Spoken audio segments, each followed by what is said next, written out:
Welcome to Dark Horizon Creations. I'm Mike. This time we're taking a look at the Elite Force Naval Special Warfare Gunboat. Now, if you hadn't already, please follow, like, and subscribe to my social media accounts on Facebook, Instagram, and YouTube. Don't forget to hit that bell icon so you get a notification of when I post new content. So guys, what this actually is the SOC-R, Special Operations Craft Riverine. It is a medium range vessel used by the Special Warfare Combatant Crewmen, or SWCC, to insert and extract SEAL teams in a riverine environment and in a littoral areas of a target. The SOC-R is an aluminum hull boat it's reinforced with fiberglass polymer. It has ballistic protection on the engines, the helmsman station, and of course on the gunner stations there's ballistic protection in front of the weapons points. And I do know for a fact that it will withstand small arms fire up to a 7.62. SOC-Rs generally have 4 crew members. You got a helmsman and then 3 gunners.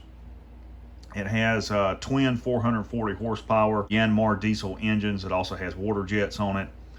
Some of the other features on the boat, it does have Furuno radar on it, GPS and secure comms, SATCOM, UHF, VHF. It's also got a radar on it.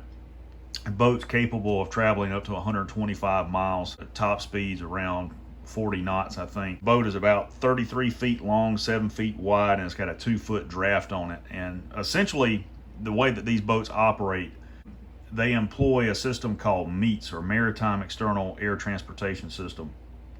And they can sling load these underneath medium and heavy range helicopters like the Super Stallion, the Chinooks, and the Sea Knights.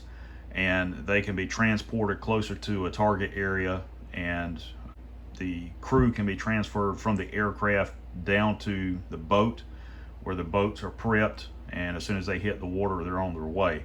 One of these craft, along with all of their personnel, mission equipment, and the SEAL team, can fit inside of a C-130 Hercules and be airdropped. So they are really robust weapons platform and delivery system. You know, they've been used forever and still in use today. So you see in the package in the upper right hand corner, it also includes what we call a rubber duck. It's an inflatable boat, small, 6-man inflatable boat with an outboard Mercury motor on it. The other thing that you'll see on the SOC-R up at the front, it's got a launcher for UAV there, and you see the 5 weapon stations, 2 close to the bow, port and starboard, 2 amidships, port and starboard, and you got 1 rear weapon station on the aft. It's also got smoke dispensers on it. I think it's really neat. You know, Elite Force is known for producing realistic military toys, and this was really cool. You get 2 figures up at the top that are included with it, and back of the packaging just has the vehicle and some, simulated environment there. And of course, you can see they've got all the weapon stations kitted out with figures and stuff like that. You would not see you would not see a machine gun mounted on a rubber duck like they've got pictured there. That wouldn't happen. That Browning M240 caliber machine gun weighs over 100 pounds, and then that armor plate in front of it weighs almost as much. So yeah, you wouldn't do that. The SOC-R itself is pretty realistic.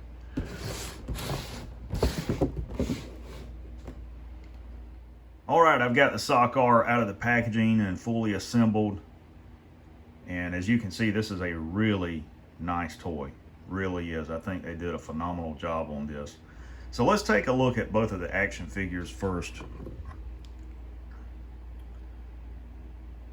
And one of the things that I really like about the Elite Force figures is the attention to detail on the plate carrier and their weapon system. You can see they both have Safari Land drop thigh holsters, and it looks like both of their sidearms are identical, and the shape of the grip looks like it's a P226.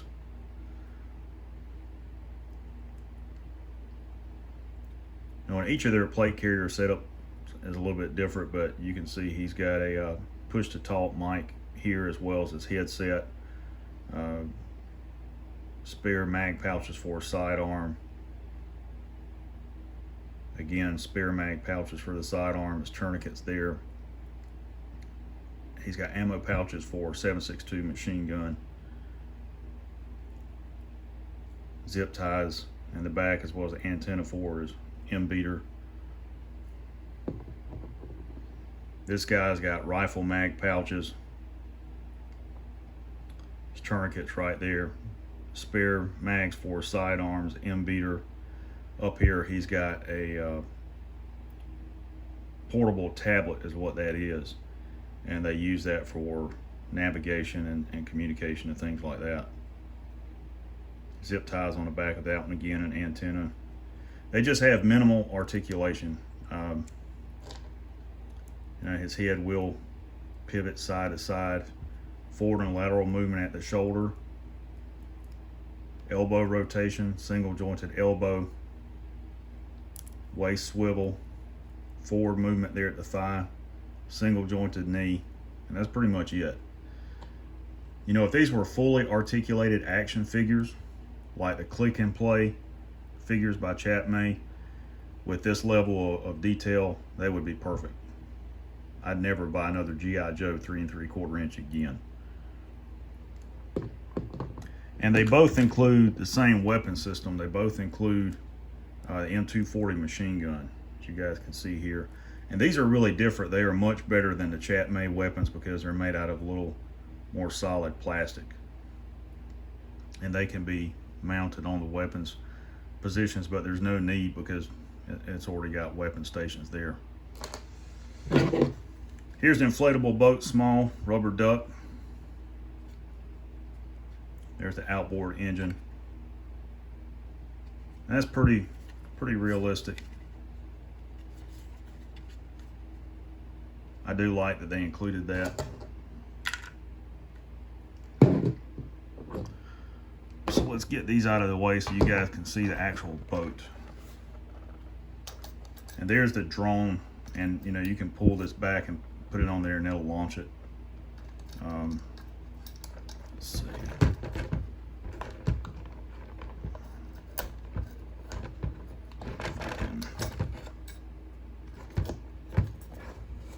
Okay, it's just friction, so you just pull it back with the tail of the drone and then let it go and it'll launch it out like that. But you can see the weapon stations, the helmsman station there, nice detailing there, and that's fairly accurate to what I've seen of these boats. Here's your FLIR pod up here for looking infrared. Ferrano radars in there. And on the real boats, this entire section here actually folds down for transport. You got your other weapons platforms here, miniguns, and your Browning M250 cal on the aft. And then it's got a tow line here for the rubber duck.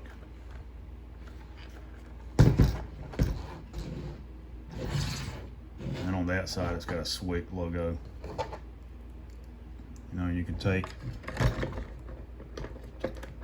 one of the figures and put them in the helmsman station like that, and then have one guy up here at the gunner station. I don't know if it's got, yeah, it doesn't have any pegs in it to place them, but that's fairly close to what the real boat is. But for a collectible toy like this, you know, you couldn't ask for anything nicer. You wouldn't see anything this nice with G.I. Joe. They wouldn't produce anything nearly as accurate as what this is. So guys, that's the Elite Force Naval Special Warfare Gunboat.